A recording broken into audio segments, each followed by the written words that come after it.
الحمد لله رب العالمين والعاقبة للمتقين ولا عدوان إلا على الظالمين وأشهد أن لا إله إلا الله وحده لا شريك له ولي الصالحين وأشهد أن محمدا عبده ورسوله وصفيه من خلقه وخليله سيد الأولين والآخرين اللهم صل عليه وعلى آله وصحبه ومن اتبعهم بإحسان إلى يوم الدين أما بعد أحبابي الكرام السلام عليكم ورحمة الله وبركاته.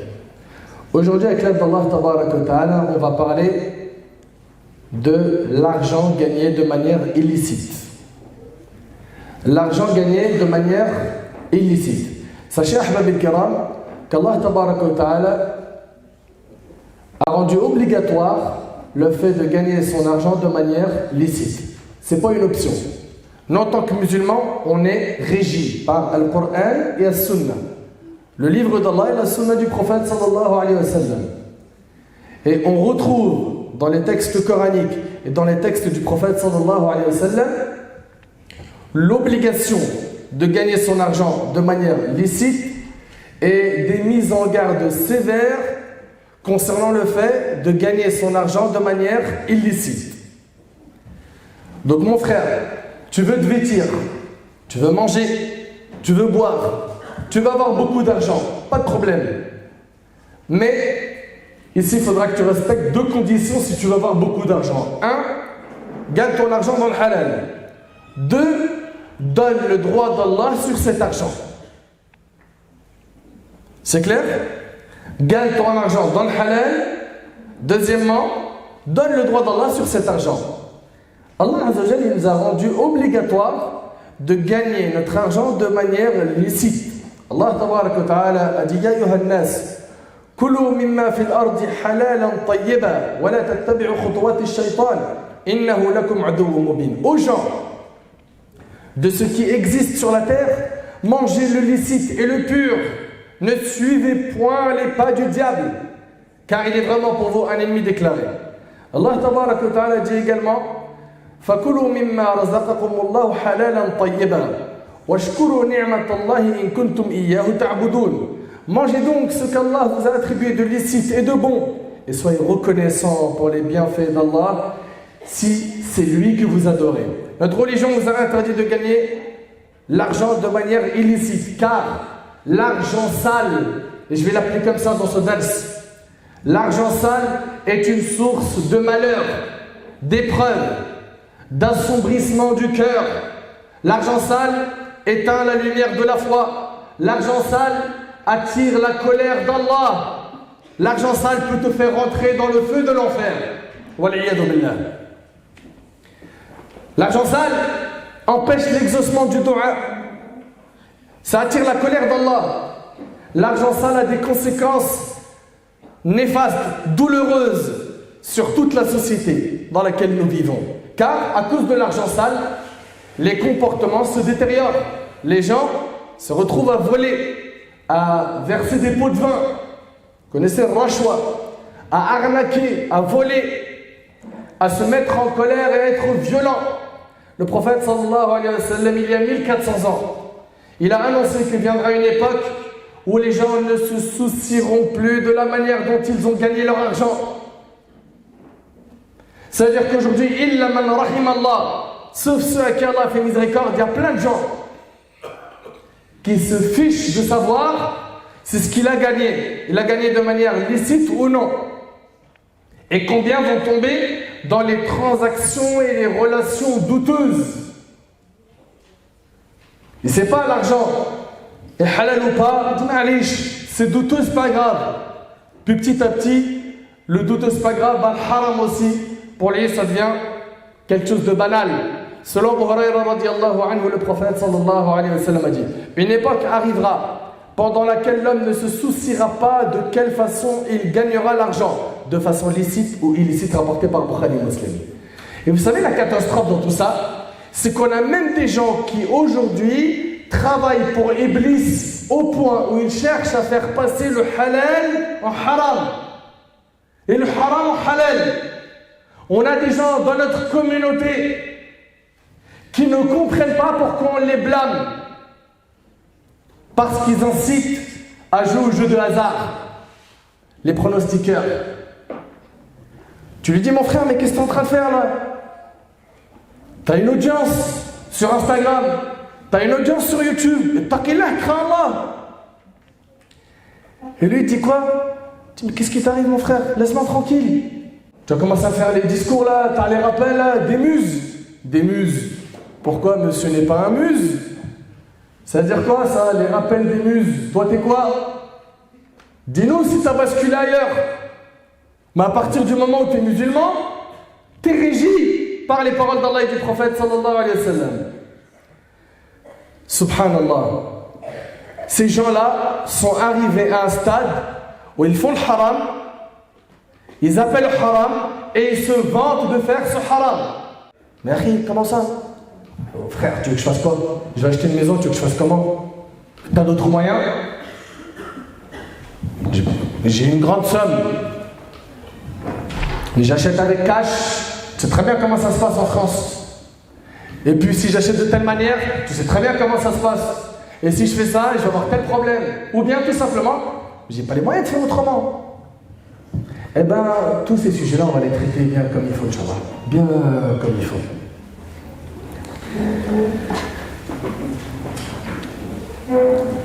Voyons ensemble les causes du gain de l'argent sale. Pourquoi est-ce que certaines personnes de notre communauté ont choisi de gagner l'argent de manière illicite? Première raison, et je vais en citer 4. Et j'aimerais, Inch'Allah, que vous réceptionnez les enfants. 1. Parce qu'il manque de pudeur et de crainte envers Allah subhanahu wa ta'ala. Ces gens-là, la yastahyuna min Allah. Ils n'ont pas honte d'Allah. Le fait d'avoir peur d'Allah empêche de tomber dans l'argent sale. Oui ou non? Hélas, on a des gens, quand on leur dit crains Allah, taqillah, ils disent elle commence même pas. Arrête, je te vois venir toi. Puis de toute façon, sur YouTube, il y a quelqu'un qui a dit que je pouvais quoi? Tu pouvais quoi? Faire ça? T'es sérieux là? Et des fois, il a raison. Il y a quelqu'un, effectivement, sur YouTube qui a dit c'était bon. Et il a ramené des arguments. Allah tabaraka wa ta'ala nous parle de ce type de personne. Quand on lui dit taqillah, il devient orgueilleux. Et c'est quoi l'orgueil? Le prophète sallallahu alayhi wa sallam, il a dit l'orgueil, c'est batarul haq wa ghamtun nas. C'est le fait de refuser la vérité et de mépriser les gens. Et ces gens-là refusent la vérité. Allah azza wa jalla nous dit wa idha qila lahu taqillah akhadhathu al-'izzatu bil-ithm fahasbuhu jahannam wa la bi'sa al-mihad. Quand on lui dit redoute Allah, aie peur d'Allah, crains Allah, l'orgueil criminel s'empare de lui. L'orgueil criminel s'empare de lui. L'enfer lui suffira. L'enfer lui suffira et quel mauvais lit, certes. Allahu Akbar. Toi qui dis, laisse-moi tranquille, me fais pas de rappel. J'ai pas envie d'écouter ces preuves. Quand tu sais que tu as fait un gros coup, un coup dans le haram, t'as peur de quoi? Des représailles. T'as peur d'une grosse embrouille, de te faire tirer dessus, de te faire attraper par la police. Dans ta vie, t'as peur de certaines choses. T'as peur de la maladie, t'as peur de mourir de faim. Tu as cette peur. Mais il y a une peur qui te manque, c'est d'avoir peur d'Allah. T'as peur de pas mal de choses à part Allah subhanahu wa ta'ala. T'as peur de certains humains. T'as peur que ton patron te vire parce qu'il n'apprécie pas ton travail. T'as peur quand tu vois ton médecin, après un diagnostic, il est pâle. Et il parle en chuchotant, en murmurant, il est très silencieux. T'as peur. Mais t'as pas peur du châtiment de la tombe? T'as pas peur du châtiment d'Allah le jour du jugement? Ce que je vous ai dit au début, il faudra l'enregistrer. Ce que je vous ai dit au début, il faudra l'enregistrer. Ces gens-là n'ont pas de pudeur envers Allah subhanahu wa ta'ala. Ces gens-là n'ont pas de pudeur envers Allah. Selon Abdullah ibn Mas'ud radiyallahu anhu, le prophète sallallahu alayhi wa sallam a dit, et écoutez avec moi tous ces arguments religieux qui arrivent. Un Nabi sallallahu alayhi wa sallam, il a dit, ayez de la pudeur envers Allah comme il se doit. Les compagnons répondirent radiyallahu anhum, ô messager d'Allah, nous avons de la pudeur envers Allah. Nous avons de la pudeur envers Allah. Louange à lui. Il dit, sallallahu alayhi wa sallam, ce n'est pas cela. Mais la pudeur envers Allah comme il se doit, c'est 1. de préserver la tête et ce qu'elle renferme. Préserve la tête et ce qu'elle renferme. Préserve l'ouïe, la vue, la langue. Et le ventre et ce qu'il contient. Attention à ne pas faire rentrer dans ton ventre al-amwal al-muharrama, l'argent sale. Et que tu te rappelles la mort et la décomposition du corps. Quiconque désire le bien dans l'au-delà, délaisse les ornements de ce monde. Celui qui agit de la sorte aura effectivement concrétisé la pudeur envers Allah, rapporté par l'imam Ahmad et al-Tirmidhi. Et Abu Mas'ud, Uqba ibn Amir al-Ansari, radiyallahu anhu, a dit, et Uqba ibn Mas'ud, et Abu Mas'ud, Uqba ibn Amir al-Ansari, radiyallahu anhu, a dit, l'envoyé d'Allah alayhi salatu wassalam a dit, certes, de tout ce que les gens saisissent d'antiques paroles prophétiques, la première est, si tu n'as pas de pudeur, fais ce que tu veux. Et ça, c'est une menace. Et c'est rapporté par le Bukhari. Et Bilal ibn Sa'd il disait, ne regarde pas la petitesse du péché, mais regarde l'immensité de celui que tu es en train de désobéir. Parce qu'il y en a, on le sait, disent, c'est quoi? C'est rien, c'est un petit péché. C'est pas grave. Non, n'aie pas ce réflexe. Regarde pas la petitesse du péché, mais l'immensité de celui que tu es en train de désobéir. Abdullah ibn Mas'ud, il a dit, c'est rapporté par l'imam al-Bukhari, que le croyant, quand il fait un péché, il est tellement dans une panique qu'il a l'impression qu'une montagne va s'écrouler sur lui. Tellement il a peur d'Allah subhanahu wa ta'ala. Et l'hypocrite, quand il fait un péché, c'est comme s'il y avait une mouche qui passe sur son nez et qui lui fait un geste comme cela pour la repousser avec sa main. Anas ibn Malik radiyallahu anhu, il s'adresse à qui? Aux tabi'in, la génération qui est venue après les compagnons. Et il leur dit à eux, il leur dit, certes, vous faites des choses qui sont à vos yeux plus fines qu'un cheveu. Mais nous, à l'époque du prophète, nous comptions ces choses-là parmi ce qui fait tomber dans la perdition. Et c'est rapporté par le Bukhari. T'imagines, Anas il dit ça au tabi'in, Anas, ce compagnon, il serait là à notre époque, où les gens ils sont en train de jouer au poker, PMU, ils mangent des bains pour acheter une voiture, une maison, ils volent, ils trompent. Tu veux un ordi, frère? J'en ai un. T'as vu, je l'ai acheté 1000, je te le vends 600. Il ne dit pas, il est en panne. Dis pas, une bête d'affaires, voilà, c'est parce que c'est toi. Parce que c'est toi, il ne le connaît même pas à la base. Disquette sur disquette, mensonge sur mensonge, et il va même peut-être jurer par Allah. Et ils n'ont pas peur, ils n'ont pas honte d'Allah. Faut le retenir, ça. Ça fait mal d'entendre ça. Il y en a même, ils se disent, mais pourquoi il est comme ça, le frère? Pourquoi il secoue, il est dur? Sahbi, ces gens-là, il leur faut un coup d'électrochoc. Pour moi, c'est des gens en phase terminale pour la plupart. S'ils ne se réveillent pas et qu'ils ne se repentent pas, il est fort possible que l'ange de la mort prenne leur âme alors qu'ils font des catastrophes. Et selon Sahl ibn Sa'd, radiyallahu anhu, le prophète sallallahu alayhi wa sallam a dit, prenez garde aux petits péchés. Et ça, c'est un message pour ceux qui disent, c'est rien, c'est un petit péché. C'est rien, ça c'est un petit péché. C'est un grand péché ou un petit? Ok, c'est pas grave. Écoutez bien, prenez garde aux petits péchés, car les petits péchés ressemblent à un groupe de gens qui descendent dans une vallée. Chacun d'eux amène une petite branche d'arbre jusqu'à ce qu'ils apportent de quoi faire cuire leur pain. Ainsi, une personne contre qui les petits péchés comptabilisés s'accumulent périt. Et c'est rapporté par l'imam Ahmad.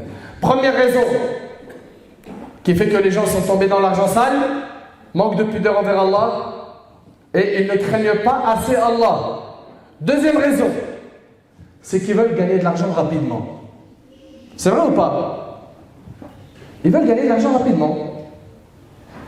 Toi, tu veux que je fasse tant de jours par semaine de taf, de boulot, pour avoir un salaire, alors que j'ai les moyens, avec mes petits plans à droite à gauche, de faire ton salaire en 2 jours. Mais pourquoi? Pourquoi tu veux que je me casse le dos, je me lève tôt le matin? J'ai pas besoin, moi. Mon frère, moi je suis dans le biz, je vends tout. Dis-moi ce que tu veux. Je vends tout. Il y a des gens, ils sont pressés d'avoir beaucoup d'argent. Et donc, il va piocher dans le halal, dans le haram. Là où la porte s'ouvre, il mange. L'objectif de sa vie, c'est l'argent. Alors que l'objectif de la vie d'un musulman, c'est Al-Jannah, le paradis. Et l'argent pour nous, c'est un moyen. Et pas un objectif. Et pas un objectif. L'argent, c'est un moyen. Un moyen pour vivre, manger, se vêtir, même se faire plaisir, adorer Allah en faisant des aumônes, etc. N'est-ce pas? C'est un moyen. Ce n'est pas un objectif, ahbab el-kiram. Et malheureusement, il y a des personnes qui vont tout faire. Pourquoi? Pour essayer de s'enrichir. Parce que pour lui, on lui a donné comme définition, la réussite égale la richesse. Avec la richesse, tu vas être visible par ta sape. Ah ouais, tu vas plus mettre des vêtements à 20-30 balles. Là, tu vas pouvoir t'habiller bien. Les montres, tu en auras un paquet. Téléphone portable, pareil. Les voitures, ça fait voyager, te faire plaisir, aller dans des petites îles sympas, snapper les beaux décors. Tu vas pouvoir kiffer. Et donc voilà, on lui a mis une disquette où lui, il est programmé, ou elle est programmée à gagner beaucoup d'argent. C'est ça, la victoire dans sa vie. Et donc pour cette personne-là, pour atteindre ce but, peu importe le moyen, halal, haram, allez, on fonce. D'après Abu Umama radiallahu anhu, le prophète sallallahu alayhi wa sallam a dit, certes, l'Esprit Saint, Jibril, vous connaissez l'ange Gabriel alayhi salam, Jibril m'a révélé, c'est le prophète sallallahu alayhi wa sallam qui parle, m'a révélé qu'aucune âme ne mourra tant qu'elle n'a pas complété son terme de vie et sa subsistance. Vous entendez? Allah tabaraka wa ta'ala, avant que tu viennes dans ce monde, il avait déjà prévu pour toi que tu vas faire tel cursus scolaire, que tu vas obtenir tel diplôme, que tu vas faire tel travail, que tu vas te marier à telle date ou pas, que tu vas rester célibataire ou que tu vas te marier et divorcer, que tu vas avoir tant d'enfants, que tu vas vivre tant d'années et que tu vas mourir à telle date. Donc écoutez bien, certes, l'Esprit Saint Jibril m'a révélé qu'aucune âme ne mourra tant qu'elle ne... Certes, l'Esprit Saint Jibril m'a révélé qu'aucune âme ne mourra tant qu'elle n'a pas complété son terme de vie, tant qu'elle n'a pas complété son terme de vie et sa subsistance. Écoutez bien. Ainsi, faites preuve de taqwa, de piété envers Allah et de perfection dans vos demandes. Et que ne vous pousse pas le manque de subsistance à le rechercher dans la désobéissance d'Allah. Regardez comment c'est clair. Vous entendez ou pas? C'est clair. Et que ne vous pousse pas le manque de subsistance à le rechercher dans la désobéissance d'Allah. Car, certes, on n'obtient ce qui est auprès d'Allah qu'avec son obéissance. Tu veux ce qui est auprès d'Allah? Obéis-lui. Il te l'accordera Azza wa Jalla. Et comme vous le savez dans le hadith d'Abi Barza al-Aslami radhiyallahu anhu qui est rapporté par Tirmidhi, le prophète sallallahu alayhi wa sallam a dit que le fils d'Adam ne fera pas un pas le jour du jugement sans qu'il soit questionné sur quelque chose parmi elles. Son argent, comment il l'a gagné et dans quoi il l'a dépensé. Deux questions sur ton argent. Anas radhiyallahu anhu, il rapporte que le prophète sallallahu alayhi wa sallam a dit: le jour de la résurrection, on fera venir d'entre les gens dans l'enfer celui qui aura le plus joui de la vie d'ici-bas. Mais il faisait partie des gens de l'enfer. On le plongera alors une seule fois dans le feu et on lui dira: ô fils d'Adam, as-tu jamais connu quelque bien? Alors c'était bien la vie d'ici-bas? T'as kiffé, c'était propre? Celui-là, on dit que c'est celui qui a le plus joui. As-tu jamais rencontré quelque opulence? Il dira: non, par Allah, mon Seigneur. Et il va jurer qu'il n'a jamais connu un instant de bien dans la vie d'ici-bas. Pourquoi? Être trempé dans le feu de l'enfer une fois, ça fait oublier tous les plaisirs de la vie d'ici-bas. Qu'Allah nous en préserve. Qu'Allah nous en préserve. Il ne faut pas prendre cette discussion à la légère. Faut pas prendre ces discussions à la légère.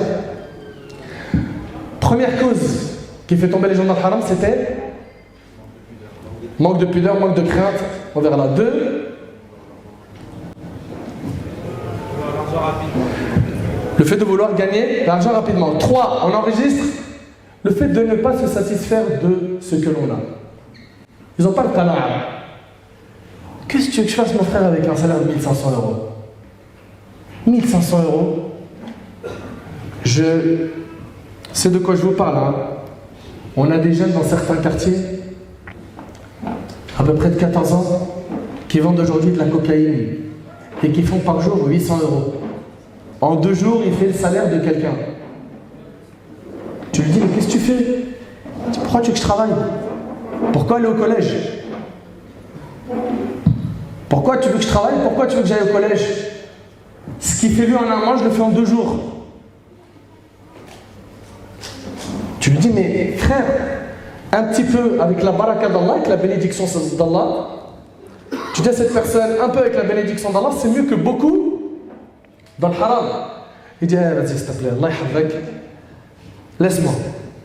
D'après Ka'b ibn Malik, le prophète sallallahu alayhi wa sallam a dit, 2 loups affamés que l'on envoie près d'un troupeau sont moins mauvais pour le troupeau que ne le sont pour la religion d'un homme, son obsession pour l'argent et la noblesse. Et c'est rapporté par Tirmidhi.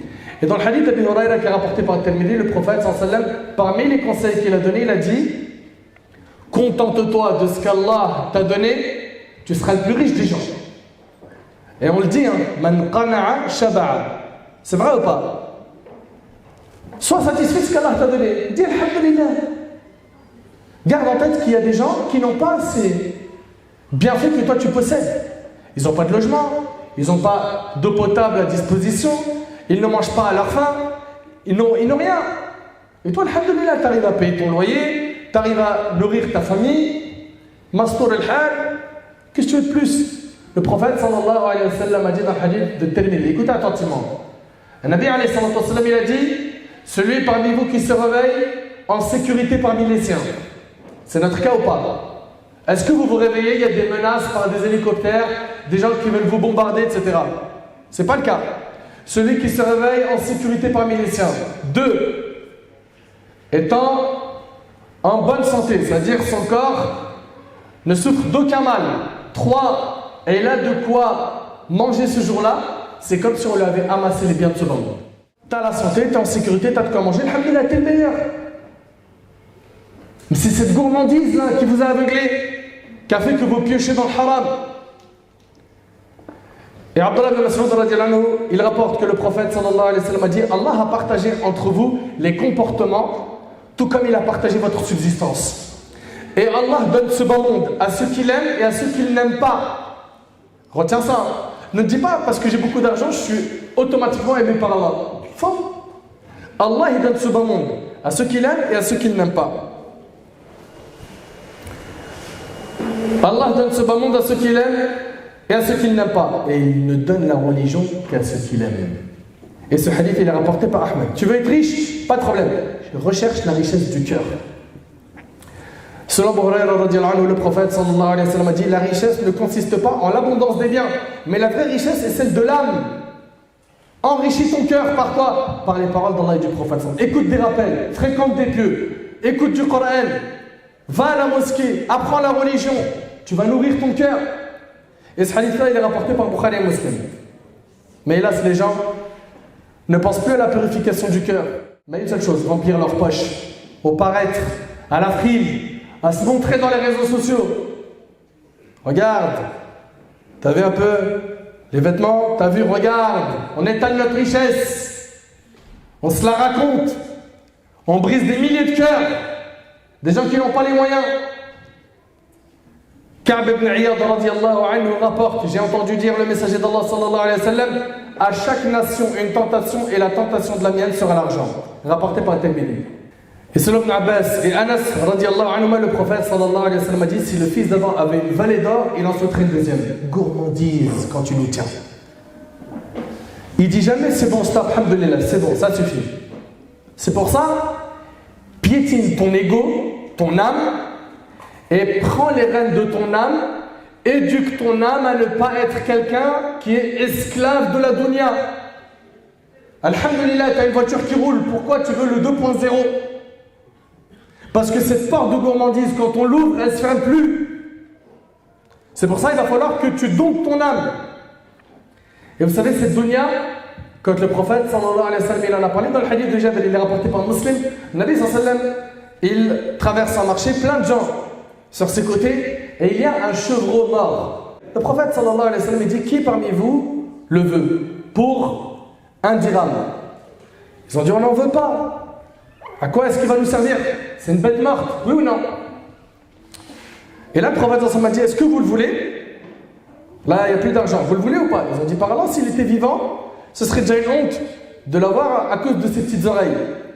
Qu'en est-il maintenant alors qu'il est mort? Et là, le prophète, il a dit, par Allah, ce bas monde a pour Allah moins de valeur qu'a pour vous ce chevreau mort. Et c'est rapporté par un musulman. Quatrième raison, le fait d'ignorer la gravité de l'argent illicite. Quatrième raison, le fait d'ignorer la gravité de gagner de l'argent illicite. Les gens n'apprennent tellement plus leur religion qu'ils ne savent même pas si leur travail il est halal ou haram. Il ne sait pas si ce qu'il gagne c'est halal ou haram, si ce qu'il a acheté c'est halal ou haram, si cette transaction est halal ou haram, si le contrat qu'il vient de signer il est halal ou haram, il ne sait pas. Ils n'apprennent plus la religion. On n'a plus le temps, mon frère. Il y a des vidéos à regarder sur YouTube. Tu es là, tu nous dis d'apprendre la religion. Sur Insta, on a des mecs qui font rire. On est obligé de suivre leurs vidéos, mon frère. Comment tu veux qu'on trouve un temps pour tout ça? Et puis tel chanteur, il vient de sortir le dernier clip. Si c'est pas moi qui est le premier à l'écouter, hein, et qui le récite à mes potes, ils n'ont plus le temps. Et bien vous savez, les compagnons du prophète sallallahu alayhi wa sallam étaient ceux qui craignaient le plus les gains illicites. Ils avaient même peur de tomber dans ce qui est douteux. Les Sahaba radiyallahu anhum, ils étaient vraiment impressionnants. Omar al-Khattab radiyallahu anhu, vous le connaissez?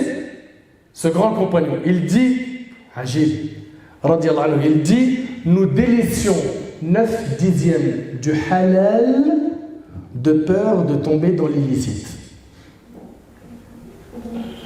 Nous délaissions 9/10 du halal de peur de tomber dans l'illicite. C'est ce qu'on appelle al-wara. Ça, c'est un degré qui est au-dessus de at-taqwa, la piété. Al-wara, c'est plus technique. C'est de délaisser certaines choses qui sont halal, de peur de tomber dans le haram. Des choses dont tu ne te sens pas à l'aise quand tu les fais alors qu'ils peuvent être halal. Subhanallah. Ça, c'est un degré très élevé. Le prophète sallallahu alayhi wa sallam, un hadith il est rapporté par Bukhari et Muslim, il rentre chez lui. Il trouve une date posée sur son lit. Une date. D'accord? J'ai pas dit un sandwich. Une date. Toi, tu rentres chez toi, tu trouves sur ton lit un bonbon. D'accord? Ou un jus, ou une bouteille d'eau. Tu vas poser la question, c'est qui? Ça vient d'où? Tu manges ou tu bois? Tu vas pas te poser de question. Subhanallah, le prophète sallallahu alayhi wa sallam, il a dit, c'est simplement parce que je crains que ça fait partie des aumônes, sinon je l'aurais mangé. Et il s'est abstenu de manger une date qui était sur son lit, une date qui était sur son lit. Pourquoi? Parce que les prophètes, ils n'ont pas le droit aux aumônes. Et il a dit, il y a peut-être une possibilité que ça fasse partie des aumônes, je m'en abstiens. Ça, c'est al-wara. Et il faut tirer la Ummah vers al-wara. Il faut lui lever son niveau spirituel. Qu'on arrête d'avoir des comportements tout fatigués. Abu Bakr radiallahu anhu. Et c'est rapporté par l'imam al-Bayhaqi. Vous connaissez très bien Abu Bakr as-Siddiq radiallahu anhu. Il avait un serviteur qui lui amenait tous les jours à manger. Un jour, son serviteur lui amène du lait à boire. Puis Abu Bakr radiallahu anhu lui demande, avec quel argent est-ce que tu as acheté ce lait? Avec quel argent tu as acheté ce lait? Et là, son serviteur lui dit, j'avais gagné de l'argent en faisant de la sorcellerie. C'est de l'argent halal ou haram, ça? Je vois, il n'y a pas unanimité. Il y en a, ils divergent ou quoi? L'argent du sahib, du sorcier, il est haram, n'est-ce pas? N'ayez pas peur, hein? Oui, c'est haram. Subhanallah, son serviteur lui a dit, j'avais gagné de l'argent en faisant de la sorcellerie dans ma période de jahiliya, avant l'islam.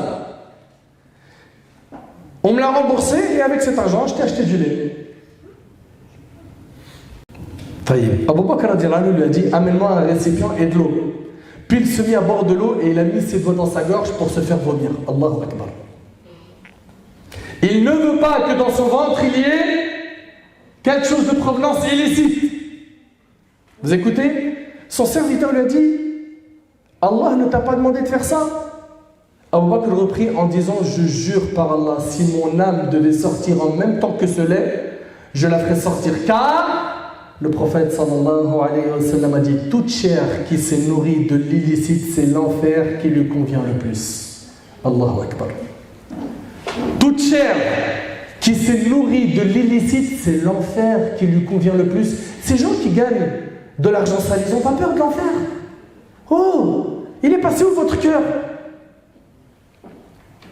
Qu'avez-vous fait de votre cœur?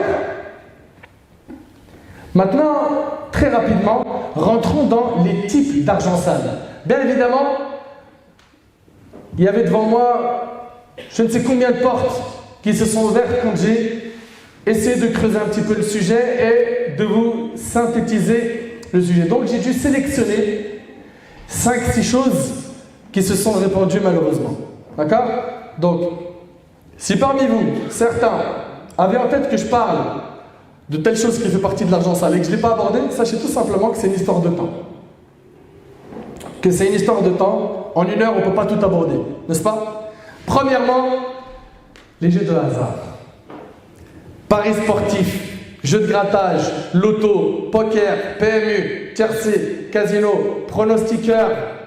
On montre aux gens sur Insta comment faire pour gagner de l'argent. Paris pour tel match. Hein, télécharge telle application, tu vas te faire de l'argent, regarde, j'ai mis 100 €, j'ai gagné 500. Et c'est une équipe de mythos. Ces gens-là, normalement vous avez du cerveau, vous savez comment ça se passe. À partir du moment où ils sont visibles dans les réseaux sociaux, comment ça se passe? Eh bien, ils ont cette porte qui s'ouvre à eux.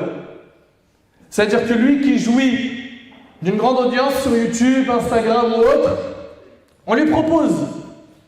On lui dit voilà, toi tu nous fais de la pub, d'accord?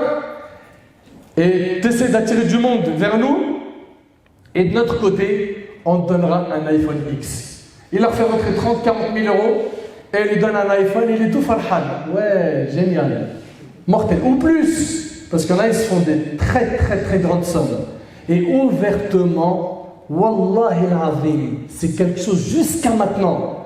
Ça me fend le cœur de voir que les gens ils appellent à ce grand péché, j'ai bien dit grand péché, parce qu'il y a les petits péchés et les grands, à ce grand péché sans aucune gêne. Normal. Il y a quoi? Il n'y a rien. Jouer au jeu de hasard, c'est répandre l'injustice autour de nous. Car c'est toujours une minorité qui gagne, et vous le savez pertinemment.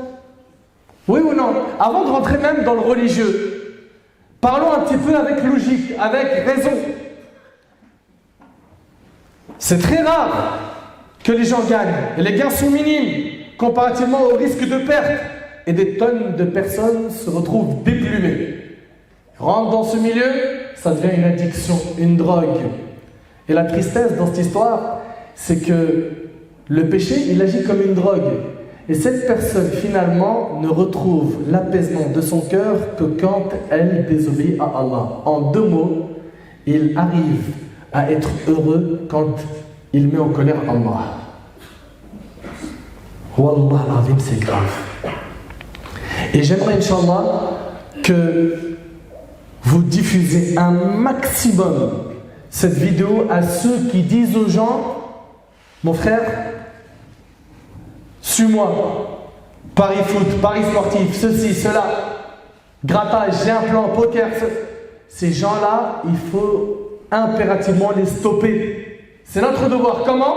On leur diffuse ce que la religion dit à ce sujet. Il y a un frère, je l'ai rencontré physiquement. Wallahi, par Allah, c'est vrai. Il m'a dit, je suis suivi chez un psy, tellement les jeux de hasard m'ont détruit. Et j'ai perdu 300 000 €.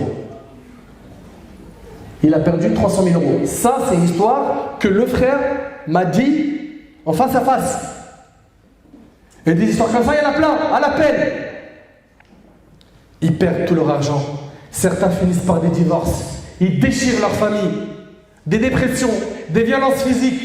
D'autres vont même jusqu'à se suicider. Ceux qui jouent à ces jeux en deviennent rapidement dépendants.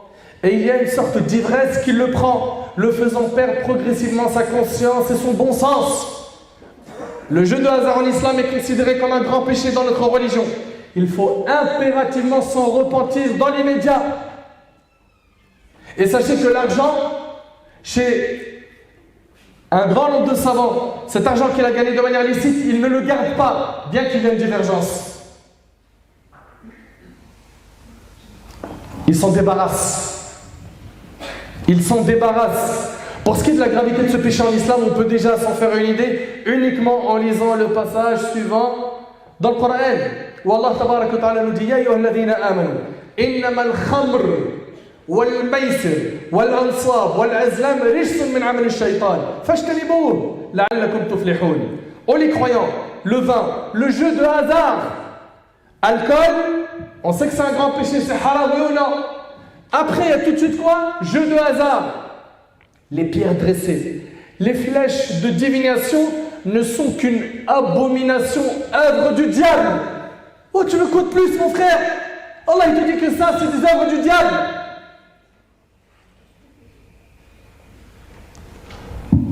Qu'est-ce qu'il te faut comme argument après ce verset? Et Allah il nous dit à la fin, écartez-vous-en afin que vous réussissiez. On marquera dans ce verset, Allah tabaraka wa ta'ala a lié la pratique du jeu de hasard à la consommation du vin, ainsi qu'à deux éléments en rapport direct avec des pratiques païennes. Cette disposition du texte coranique nous enseigne au moins deux choses. La répulsion que l'on doit éprouver à l'égard des jeux de hasard doit être semblable à celle que nous avons pour les pratiques relevant du shirk, de l'association à Allah. Et les jeux normaux, ouais, c'est rien. Wallah, la vie, mon frère, tu joues, tu grattes, je te le garantis, tu gagnes 1000 en mettant juste 100 €.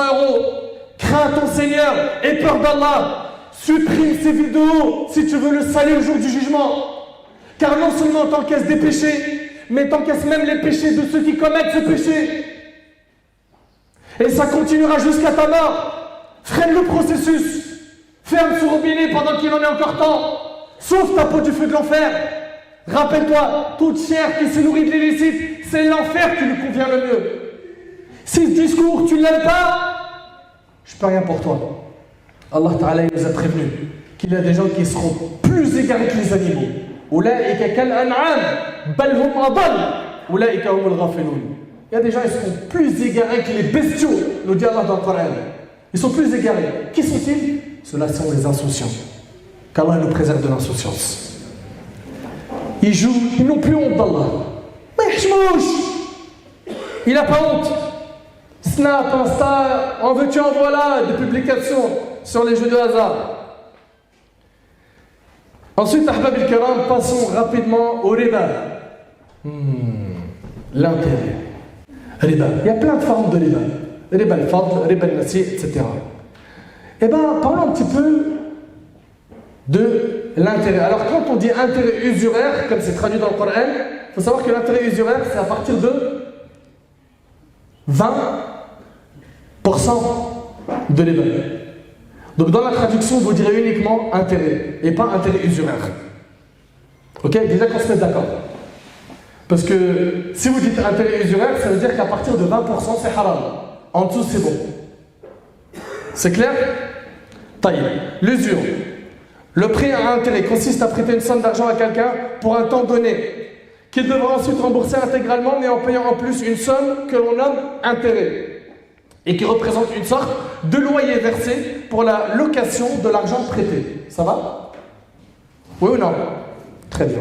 Cette transaction, elle est haram en islam, car il est injuste de profiter de la faiblesse des gens. Un exemple de l'Ébat. Mon frère, il vient me voir, il me dit prête-moi 500 €. Et il est dans le besoin. Je lui dis pas de problème, je te prête 500 €, mais tu me rends 550 dans 6 mois. D'accord? Donc j'abuse de sa faiblesse et je fais cela avec lui. C'est une injustice intolérable par laquelle les riches n'ont fait que d'augmenter leur richesse et les pauvres s'enfoncent encore plus. En islam, nos frères, on leur prête car ils sont dans le besoin. Et on fait ça pour Allah et non pas pour un intérêt mondain qui surtout le mettra dans la gêne. Ubayd ibn Samit radiyallahu anhu a rapporté que le prophète sallallahu alayhi wa sallam a dit l'échange de l'or contre de l'or, de l'argent contre de l'argent, de la monnaie contre une monnaie de la même nature, du blé contre du blé, des dattes contre des dattes, doit se faire en parfaite égalité et séance tenante. Quiconque donne un surplus ou l'exige tombe dans l'usure rapportée par Muslim. Ça va? Là on est en train de construire ensemble ce chapitre.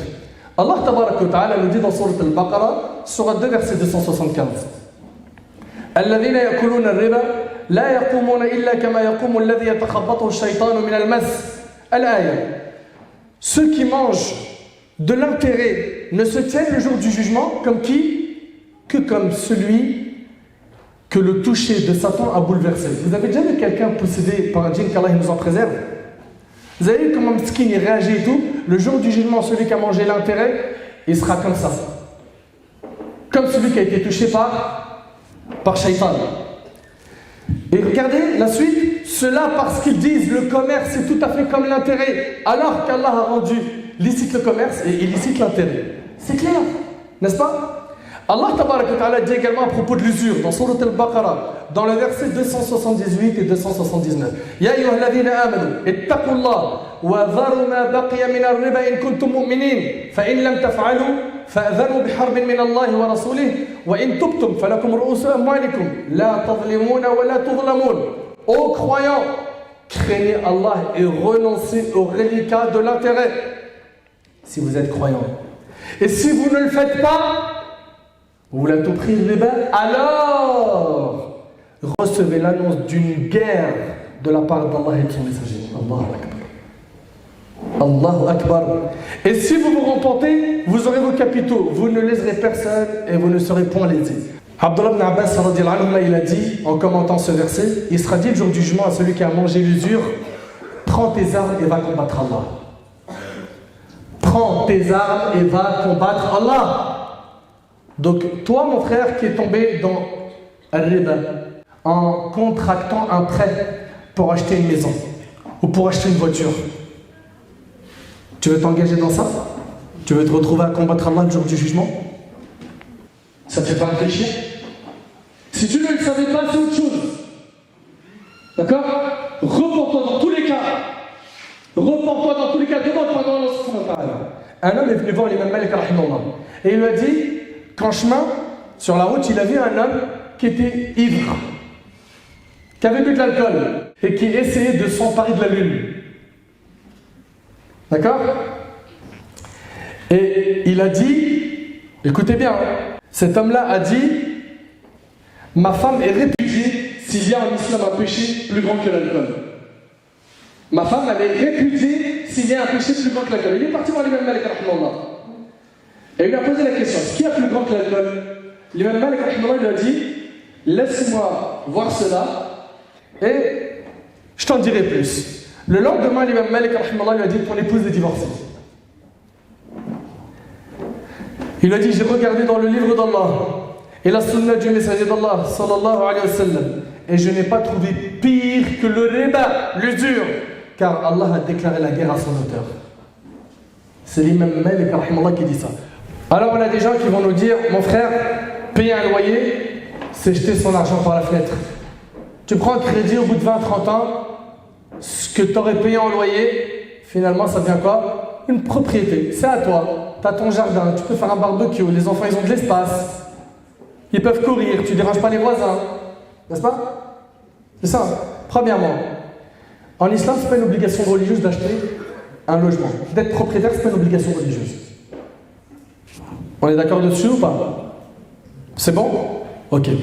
Après, ça ne veut pas dire par là qu'on n'a pas le droit d'avoir un beau logement, un grand logement. Le prophète, dans le hadith de Saad qui est rapporté par Al-Bahban, il a dit 4 choses font partie du bonheur. Parmi elles, la maison spacieuse. Mais à condition que tu l'aies gagnée de manière licite.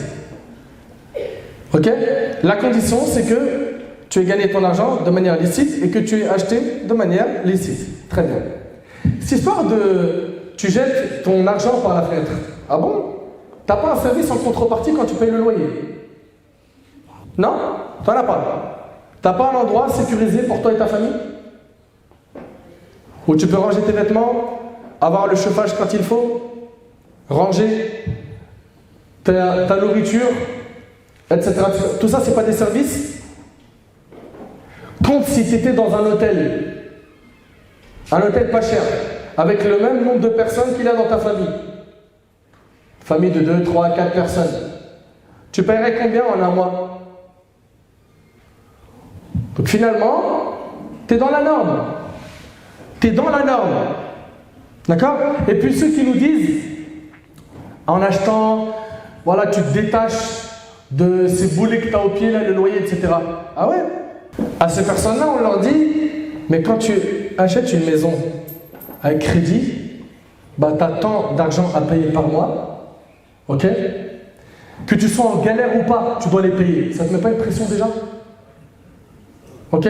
Tu dois, imagine tu perds ton emploi, tu perds ceci, tu dois quand même payer ça. Puis après, quand tu l'achètes, compte, taxe foncière, ceci, cela, tout ce que tu payes, l'entretien, les travaux, ça vaut pas le coup. Après, je suis pas en train de dire que c'est pas bien d'acheter, etc. Mais quand tu regardes finalement, il y a autant de dépenses. Il y a des dépenses de ce côté et de l'autre. Après, c'est lui qu'Allah subhanahu wa ta'ala qui il lui a donné. Et c'est facile, c'est aisé pour lui. Surtout, qu'Allah il le facilite, qu'il lui a quand même plus grand que cela. Dans le halal. Ok? Mais le souci, vous savez, c'est quoi? C'est que s'engager dans ça, c'est trop risqué. C'est trop risqué. Tu peux te retrouver à combattre Allah le jour du jugement. Et regardez ce qu'il nous dit le prophète sallallahu alayhi wa sallam. Dans le hadith d'Ibn Majah, Abu Hurayrah il rapporte que le prophète sallallahu alayhi wa sallam a dit: l'usure se présente sous 99 formes, dont la moins grave équivaut au fait qu'un homme commette la fornication avec sa mère.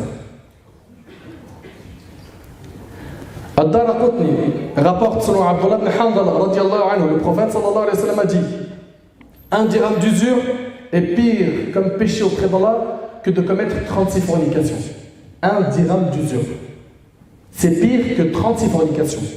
Al-Hakim rahimahullah rapporte que le prophète sallallahu alayhi wa sallam a dit: lorsque la fornication et l'usure apparaissent dans un peuple, ils ont alors mérité un châtiment.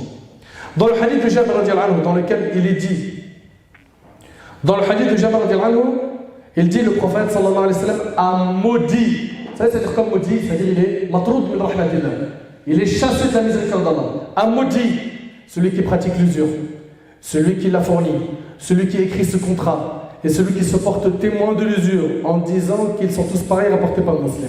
Selon Ibn Mas'ud, le prophète sallallahu alayhi wa sallam a dit: quiconque abuse dans la pratique de l'usure finit sa vie dans le manque et la pauvreté, rapporté par Ibn Majah al-Hakim. Tu ne trouveras jamais ta vie le bonheur dans la désobéissance à Allah. Les épreuves et les malheurs vont se multiplier sur toi parce que tu désobéis, parce que tu transgresses. Donc après tout cela, les intérêts bancaires, c'est toujours halal pour toi? Ça vaut toujours le coup? Même quand tu as des intérêts dans ton compte, tu sais ceux qui sont générés à la fin de l'année, il ne faut pas les garder. Faut pas les garder. Tu n'as pas le droit de l'utiliser. Tu dois t'en débarrasser et ce n'est pas compté pour toi comme une aumône. C'est de l'argent sale. Ok? Et je vous avertis également des découvertes.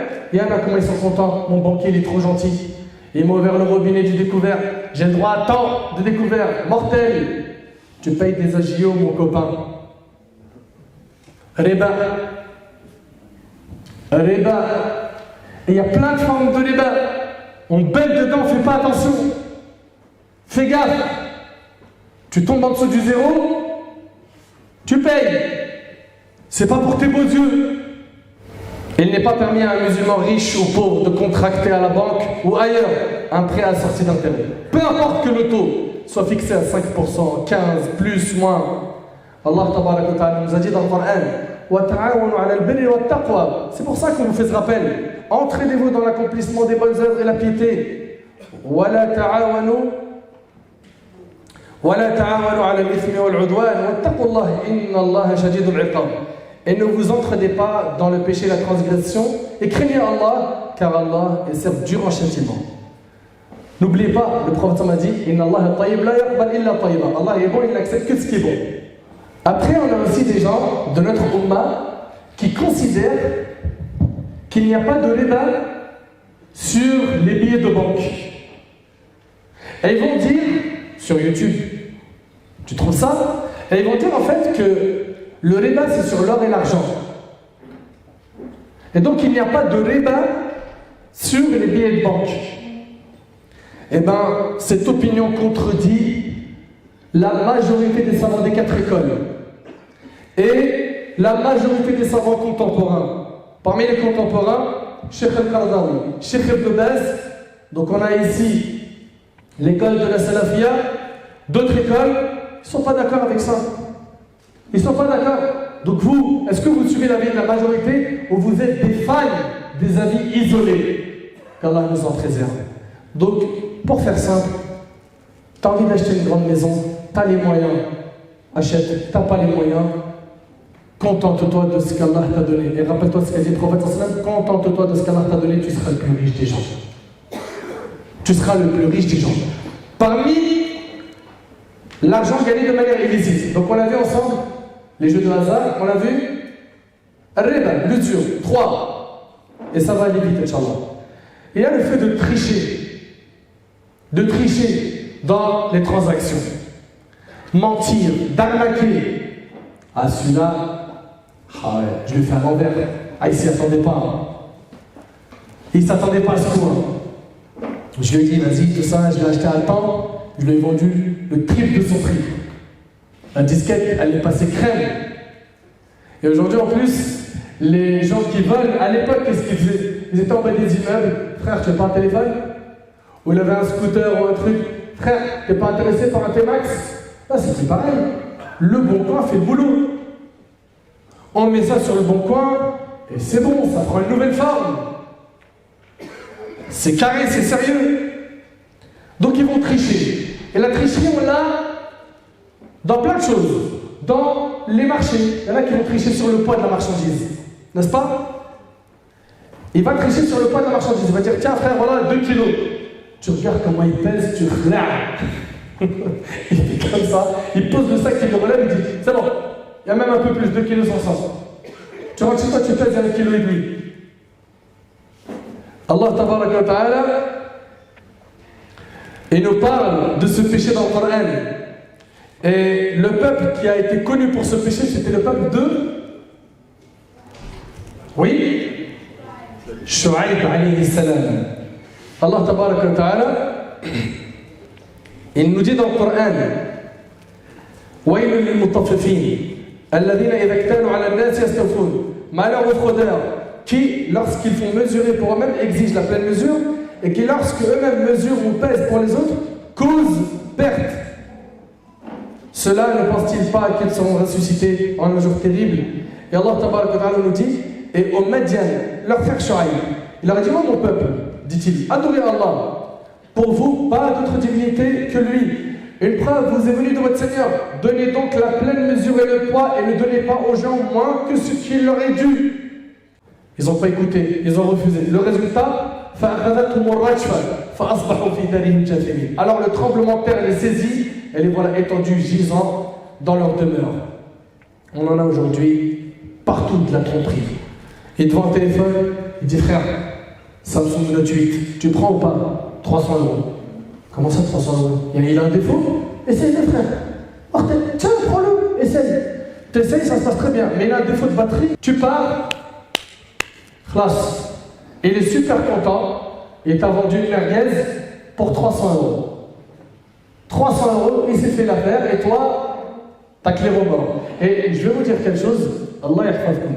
Essayez au maximum d'acheter les produits que vous voulez avec des factures. Avec des factures. D'accord? Avec des factures. T'as des gens, ils viennent. T'as par exemple l'iPhone X, on sait combien ça coûte, n'est-ce pas? Il vient et dit 200. Il est tout neuf dans la boîte, je dis. Comment 200 tout neuf dans la boîte, je dis? Je sais pas, tu te poses pas de questions, toi? Non, ça t'interpelle pas? Peut-être ça a tombé du camion. Oui ou non? Il est peut-être volé. Comment tu fais? Exige une facture. Il n'y a pas, Allah ya'aoud. Le prophète il a dit, délaisse ce qui est douteux pour ce qui n'est pas douteux. Ça c'est pour protéger ta religion. Et le prophète sallallahu alayhi wa sallam il a dit, et le prophète alayhi wa sallam dans le hadith rapporté par Muslim sur Abu Huraira a dit, celui qui nous trompe n'est pas des nôtres. Donc ils sont là, ils mentent, et ils vont même jusqu'à jurer. Wallah mon frère, je te vends à perte. Wallah, tu sais quoi? C'est même pas le prix d'achat. Hein? Les commerçants qui font tout pour liquider leurs marchandises. La hawla wa la quwwata illa billah. Ceux-là, qu'ils sachent que le prophète dans le hadith de Tabarani, il a dit Allah ne parlera pas, ne regardera pas, ne purifiera pas trois types de personnes. Parmi eux, un homme qui a pris Allah comme marchandise, il n'achète le vent qu'en prononçant des serments. Ou bien tu vas voir, tu lui dis salam alaikum, excuse-moi frère, la viande ici c'est halal ou pas dans ton restaurant ou dans ta boucherie? Oui, halal. Tu rentres, tu regardes le frigo, Enkel 1664 et c'est Ma'amar de shrab, d'alcool. Tu casses pas la tête mon frère. Tu vois bien là ici que lui t'a dit halal, oui ou non?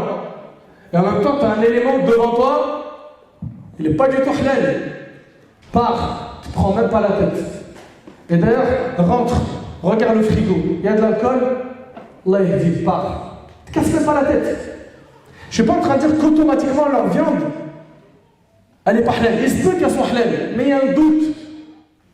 N'importe quoi, n'importe quel restaurant on rentre, on dit bismillah, on mange. C'est pas comme ça que ça se passe le dîner. Dans ton ventre, tu ne mets pas n'importe quoi. Ok? Donc attention à tout ce qui est douteux. Faites très attention. Les musulmans ne tombent pas dans les relations douteuses. Également, revendre ce qui est volé. C'est interdit en islam. Il sait que c'est volé, il le revend. Le fait que tu fais ça, c'est une entraide à la propagation du mal. Car tant que tu existes avec cette mentalité qui ne s'en soucie pas, eh ben, ce scénario se reproduira. Mais quand les gens n'achèteront plus ce qui est haram et ils ne revendront plus ça, khalas. D'accord? Ensuite, on a les pots de vin. Vous connaissez? La corruption, on va choisir un petit billet sous la table. J'aimerais bien avoir tel projet, mais j'arrive pas, c'est mort. Je vais donner une petite enveloppe sous la table, c'est réglé, tu peux l'avoir ce projet. Dans le bâtiment, tu voulais tel et tel projet, je te le donne.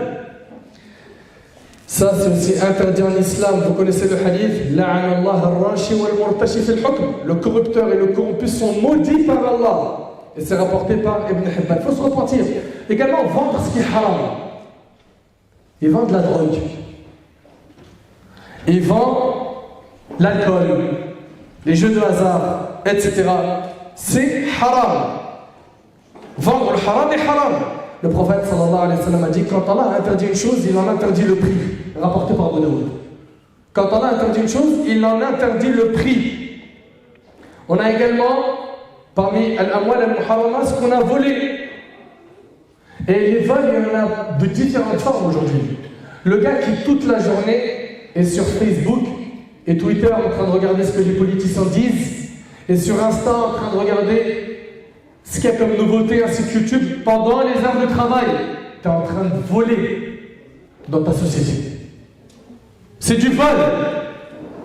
Également, la voiture de fonction, on me l'a donnée pour maison, boulot, maison. Je vais à Disney avec mes enfants avec. Je vais à la plage, je fais 900 balles. J'utilise la voiture de fonction. T'as pas le feu vert de la société, t'as pas le droit.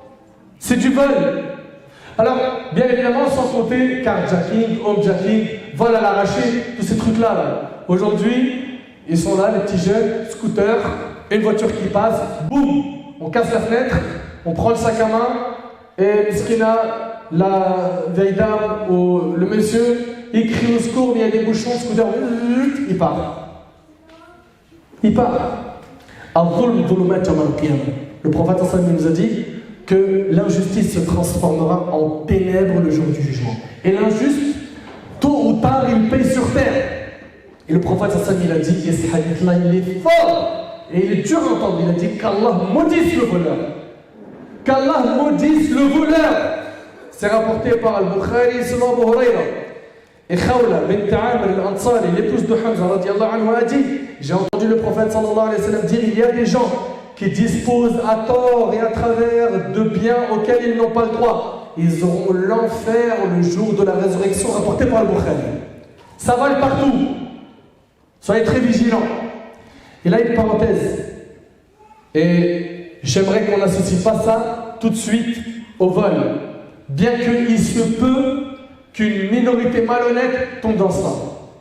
Les gens aujourd'hui qui vous demandent, s'il te plaît, on a fait une petite récolte pour aider telle voisine ou telle personne du quartier qui est en galère. Faites-y attention. Faites-y attention. Il se peut que ce soit un mensonge. Demandez des vérifications chaque fois, des justificatifs, des preuves, une traçabilité. C'est votre droit. D'accord? Comme ça. Et puis aujourd'hui, ça se transforme en cagnotte litchi, et l'oassou, cotise up, n'est-ce pas? Une cagnotte démarre, et t'as un loup derrière la cagnotte. Il nous a fait tout un film pour nous dire voilà, j'ai envie de récolter pour telle personne, et à la fin, il met tout dans sa poche. Ou il ne donne pas la quantité totale à la personne en besoin. Et une parenthèse, dans cette parenthèse, pour les associations humanitaires de France, soyez transparents, Allah Jésus compris.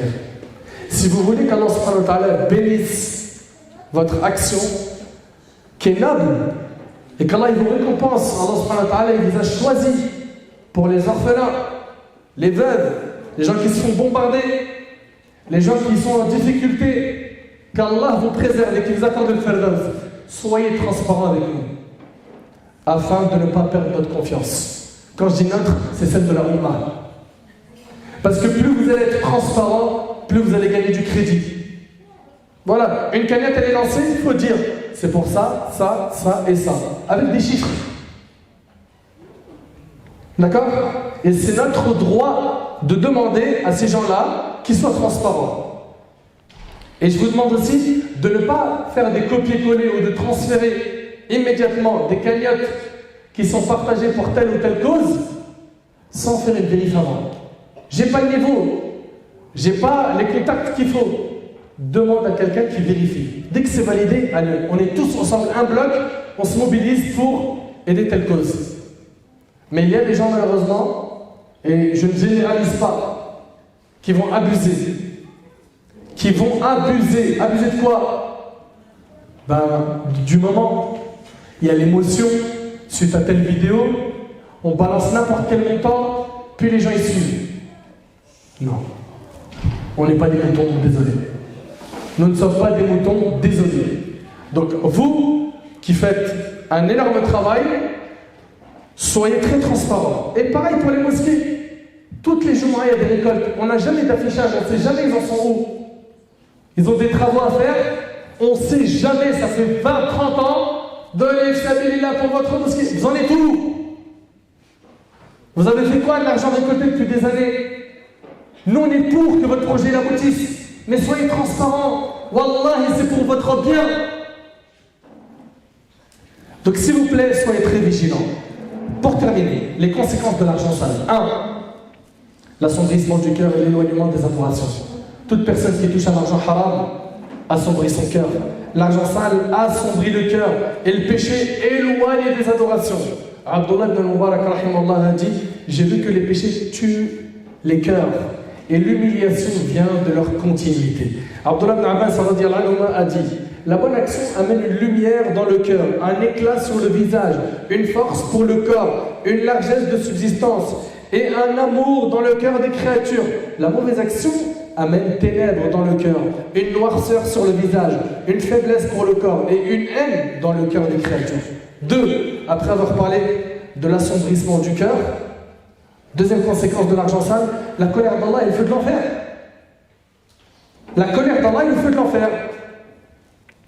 Selon Abu Umam al-Harithi, le prophète sallallahu alayhi wa sallam a dit: celui d'entre vous qui prélève indûment, c'est-à-dire il s'empare d'une partie d'un droit d'un homme musulman à l'aide de son serment, en jurant, Allah lui assigne le châtiment de l'enfer et lui interdit le paradis.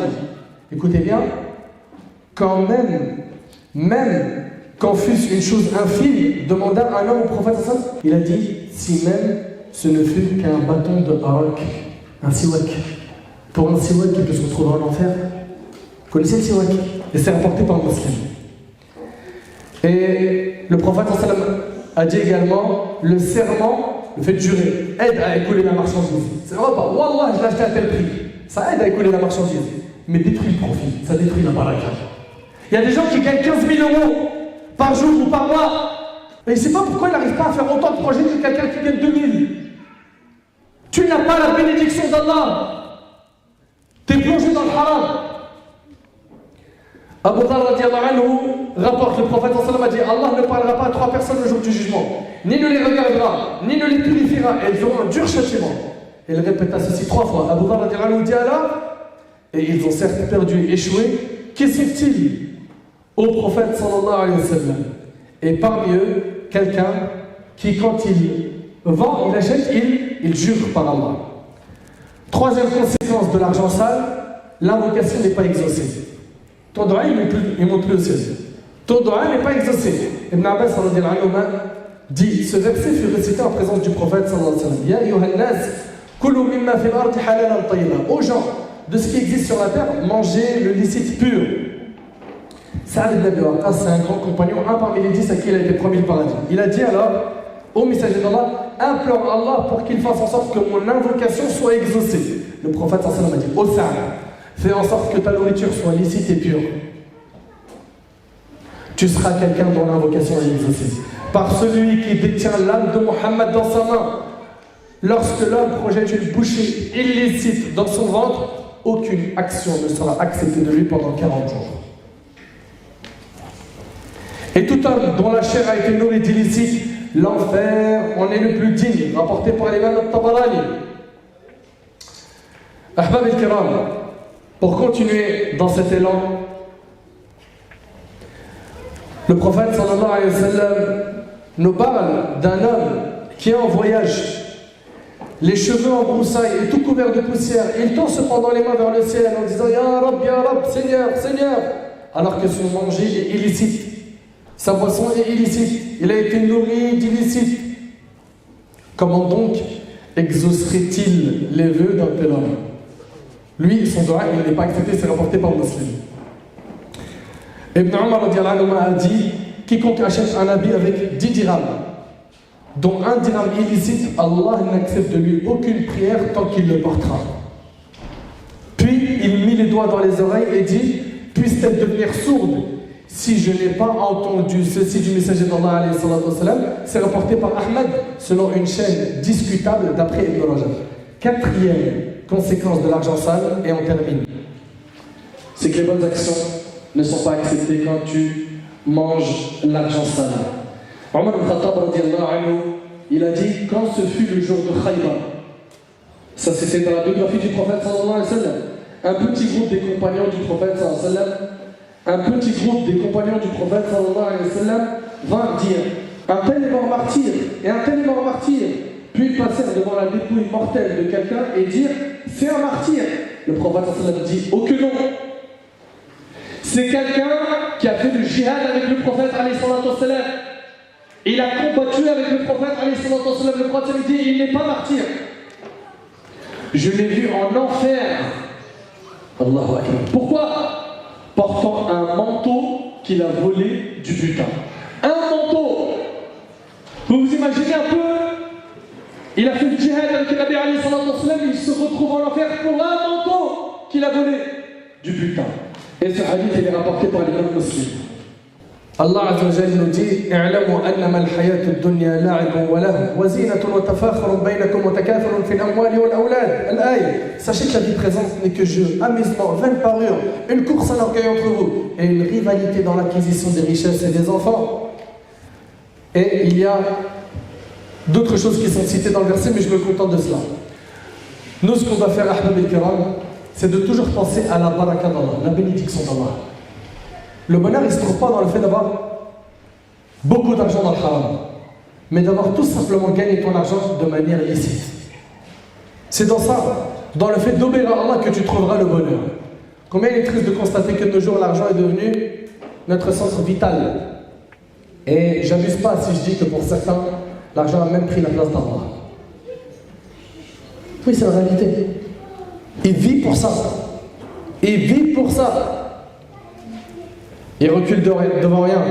Ils ne reculent devant rien pour accroître leur richesse. Et peu importe, c'est gagné de manière licite ou illicite. Je finis avec ce hadith. Selon Abu Hurayra, le prophète sallallahu alayhi wa sallam a dit. Méditez bien sur ce hadith. Le prophète, il a tout fait pour protéger sa communauté. Il a tout fait pour nous protéger du feu de l'enfer. Il a tout fait pour que les gens ne s'égarent pas. Il a dit, je suis par rapport à ma communauté comme l'exemple d'un homme qui alluma un feu et dans lequel les insectes et les papillons tomberaient malgré que cet homme les repousse. Quant à moi, je vous empêche de vous précipiter dans le feu en vous tenant par la ceinture. Mais malheureusement, certains de vous m'échappent. Vous avez échappé au prophète sallallahu alayhi wa sallam, vous qui refusez le chemin de la droiture. Vous ne voulez pas, par vos actions, entrer au paradis. Vous le dites de vos langues, mais vos actions montrent l'inverse. Il est temps de se remettre en question et de demander pardon à Allah subhanahu wa ta'ala pour tout l'argent sale qu'on a gagné en volant, en faisant du mal aux gens. Et puis si tu as volé, sache que dans ton repentir, il y a une chose que tu dois rajouter. Après avoir parlé de regret, il y a une chose que tu dois rajouter, en plus du regret, du fait de délaisser le péché, et d'être déterminé à ne plus le refaire. C'est quoi? C'est de rendre aux ayants droit ce que tu as volé. Que tu rendes ce que tu as volé à leurs ayants droit. Je mène une enquête pour les trouver. Il faut que je fasse le nécessaire pour les retrouver et leur rendre ce que je leur ai pris injustement. Je ne les trouve plus, il n'y a plus de piste du tout. Je regarde combien coûte ce que je leur ai pris et je fais une aumône dans l'intention de rembourser ces personnes-là afin que le jour du jugement, j'ai pas de problème avec eux. Qu'Allah tabaraka wa ta'ala nous éloigne de l'argent sale. Qu'Allah Azza wa Jal nous purifie le cœur. Qu'Allah subhanahu wa ta'ala améliore notre situation et nous ramène au chemin de la droiture. أسأل الله سبحانه وتعالى أن ينفعني بما قلت وأن ينفعكم بما سمعتم.